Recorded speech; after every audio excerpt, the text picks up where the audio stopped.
Hello student, তোমরা যারা ক্যালকাটা ইউনিভার্সিটির আন্ডারে সেকেন্ড সেমিস্টারের ছাত্রছাত্রী আছো এবং তোমাদের ইন্ডিয়ান নলেজ সিস্টেম সাবজেক্টটা আছে, তোমাদের জন্য আজকের ক্লাসটা খুবই গুরুত্বপূর্ণ।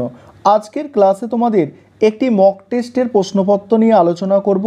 তবে মক টেস্টের প্রশ্নপত্র আলোচনা করার আগে এই সাবজেক্ট সম্পর্কে কিছু বিষয় তোমাদের বলবো। দেখো, এই সাবজেক্টটা তোমাদের সিভ্যাক সাবজেক্টের মধ্যে পড়ছে, অর্থাৎ কমন ভ্যালু অ্যাডেড কোর্সের মধ্যে পড়ছে, তোমরা প্রত্যেকেই জানো। এবং এই সাবজেক্টটার পূর্ণ মান অর্থাৎ ফুল মার্কস হচ্ছে 50।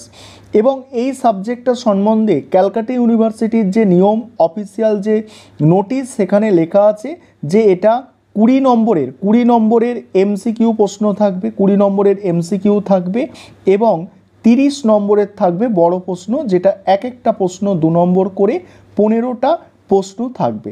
সেই অনুযায়ী মক টেস্টের যে কোয়েশ্চেন পেপার সেটাকে সাজানো হয়েছে।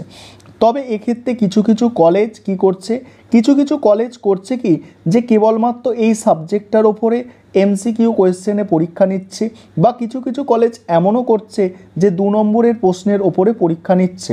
তবে এই যে মক টেস্টের প্রশ্নপত্রটা তৈরি করা হয়েছে তোমাদের জন্য ইউনিভার্সিটির নির্দেশ মেনেই তৈরি করা হয়েছে, এবং এখানে এমসিকিউ প্রশ্ন এবং তোমাদের 2 নম্বরের প্রশ্ন রাখা হয়েছে। তাহলে সম্পূর্ণ মক টেস্টের প্রশ্নপত্রটা দেখে নাও, এবং এমসিকিউ প্রশ্নগুলোর এখানে অ্যান্সার কিন্তু করে দেওয়া হয়েছে।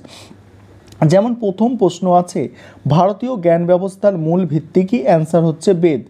তারপর দ্বিতীয় প্রশ্ন, উপনিষদ কিসের ওপর বেশি জোর দেওয়া হয়েছে? উপনিষদে কিসের ওপর বেশি জোর দেওয়া হয়েছে? আধ্যাত্মিকতার ওপরে বেশি জোর দেওয়া হয়েছে। 3 নম্বর প্রশ্ন আছে, নালন্দা বিশ্ববিদ্যালয় কোন সময় স্থাপিত হয়? নালন্দা বিশ্ববিদ্যালয় হচ্ছে গুপ্ত যুগে স্থাপিত হয়। পরের প্রশ্ন, প্রাচীন ভারতের শিক্ষা ব্যবস্থায় গুরু শিষ্যের পরম্পরা কি বোঝায়? গুরু শিষ্যের পরম্পরা বলতে কি বোঝায়? গুরু শিষ্যের সম্পর্ককে বোঝায়।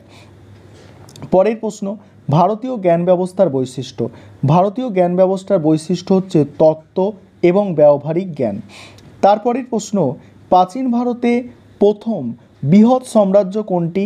মৌর্য সাম্রাজ্য হচ্ছে প্রথম বৃহৎ সাম্রাজ্য। পরের প্রশ্ন, চাণক্যের অর্থশাস্ত্র কোন বিষয়ে লেখা? চাণক্যের অর্থশাস্ত্র দেখো অর্থনীতি ও রাজনীতি সম্পর্কে লেখা আছে। মৌর্য সাম্রাজ্যের বিখ্যাত শাসক কে ছিল? মৌর্য সাম্রাজ্যের বিখ্যাত শাসক ছিল অশোক। গুপ্ত সাম্রাজ্যের অধীনে ভারতের অর্থনৈতিক অবস্থা কেমন ছিল? ভারতের অর্থনৈতিক অবস্থা তখন সমৃদ্ধ ছিল। পরের প্রশ্ন, প্রাচীন ভারতের অর্থনীতিতে কোন শিল্পের বিশেষ ভূমিকা ছিল? কোন শিল্পের বিশেষ ভূমিকা ছিল? এখানে অ্যান্সার যেটা হবে, দেখো অ্যান্সার হবে এখানে কৃষির বিশেষ ভূমিকা ছিল। পরের প্রশ্ন, অজন্তা গুহাগুলি কোন সময়ে উদাহরণ? অজন্তা গুহাগুলি বৌদ্ধ যুগের উদাহরণ। কোন রাজবংশের অধীনে তাজমহল নির্মিত হয়েছিল? মুঘল রাজবংশের আমলে তাজমহল নির্মিত হয়েছিল। প্রাচীন ভারতের স্থাপত্যের একটি গুরুত্বপূর্ণ বৈশিষ্ট্য কী ছিল? প্রাচীন ভারতের স্থাপত্যের উত্তর হবে স্তূপ। প্রাচীন ভারতের চিত্রকলার বিখ্যাত স্থান কোনটি? প্রাচীন ভারতের চিত্রকলার বিখ্যাত স্থান কি? দেখো প্রাচীন ভারতের চিত্রকলার বিখ্যাত স্থান হচ্ছে অজন্তা। খাজুরাহের মন্দিরে কোন রাজবংশের অধীনে নির্মিত হয়েছিল খাজুরাহের মন্দির? উত্তর হবে দেখো চান্দিলা রাজবংশের আমলে। তারপরের প্রশ্ন আছে, শূন্যের ধারণা প্রথম কোথায় উদ্ভাবিত হয়েছিল? ভারতেই প্রথম শূন্যের ধারণা উদ্ভাবিত হয়েছিল। আর্যভট্ট কোন ক্ষেত্রে বিখ্যাত ছিলেন? পরের প্রশ্ন, গণিত ও জ্যোতির্বিদ্যায় বিখ্যাত ছিলেন। সুশ্রুত সংহিতা কোন বিষয়ে লেখা?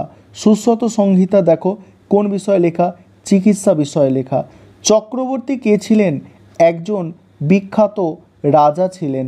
তারপরের প্রশ্ন, প্রাচীন ভারতের দেখো স্বাস্থ্য ব্যবস্থার মূল ভিত্তি কী ছিল? স্বাস্থ্য ব্যবস্থার মূল ভিত্তি ছিল প্রাচীন ভারতে, সেটা হচ্ছে আয়ুর্বেদ। এবারে 2 নম্বরের প্রশ্নগুলো নিয়ে আলোচনা করব। তার আগে একটা বিষয় তোমাদের বলার আছে যে এই সাবজেক্টের ওপরে তোমাদের স্টাডি মেটেরিয়াল তৈরি করা হয়েছে, যেখানে 2 নম্বরের প্রশ্ন এবং এমসিকিউ থাকছে অধ্যায় ভিত্তিক। কেউ যদি স্টাডি মেটেরিয়াল পারচেস করতে ইচ্ছুক থাকো এই নম্বরে যোগাযোগ করতে পারো। 9123 005 218 এই নম্বরে তোমরা যোগাযোগ করে স্টাডি মেটেরিয়াল পারচেস করতে পারো। এবারে পরের যে 2 নম্বরের প্রশ্নগুলো রাখা হয়েছে দেখো, বেদ কাকে বলে, বেদাঙ্গ কাকে বলে, পুরাণের তাৎপর্য লেখো, মনু সংহিতায় রাজার দায়িত্ব সম্পর্কে কি বলা হয়েছে। তারপরের প্রশ্ন দেখো, কৌটিল্যের অর্থশাস্ত্রে একজন রাজার দায়িত্ব সম্পর্কে কি বলা হয়েছে। নেক্সট আছে বৈদিক যুগের কর ব্যবস্থা কেমন ছিল। পরের প্রশ্ন, মনু সংহিতায় কর ব্যবস্থা সম্পর্কে কি বলা হয়েছে। নেক্সট, ভারতের প্রাচীনতম মসজিদ কোনটি। পরের প্রশ্ন, গান্ধার শিল্পের বৈশিষ্ট্য কী। নেক্সট প্রশ্ন, ভারতের জ্যোতির্বিদ্যায় দিনের মাপ কিভাবে করা হতো। পরের প্রশ্ন হচ্ছে আয়ুর্বেদ কী। নেক্সট, সুশ্রুত সংহিতা কী। পরের প্রশ্ন, প্রাচীন ভারতে কিভাবে রোগ নির্ণয় করা হতো। নেক্সট আর শেষ প্রশ্ন এটা, প্রাচীন জ্যোতির্বিদ্যা সম্পর্কে কারা অবদান রেখেছে। এই ছিল তোমাদের মক টেস্টের প্রশ্নপত্র।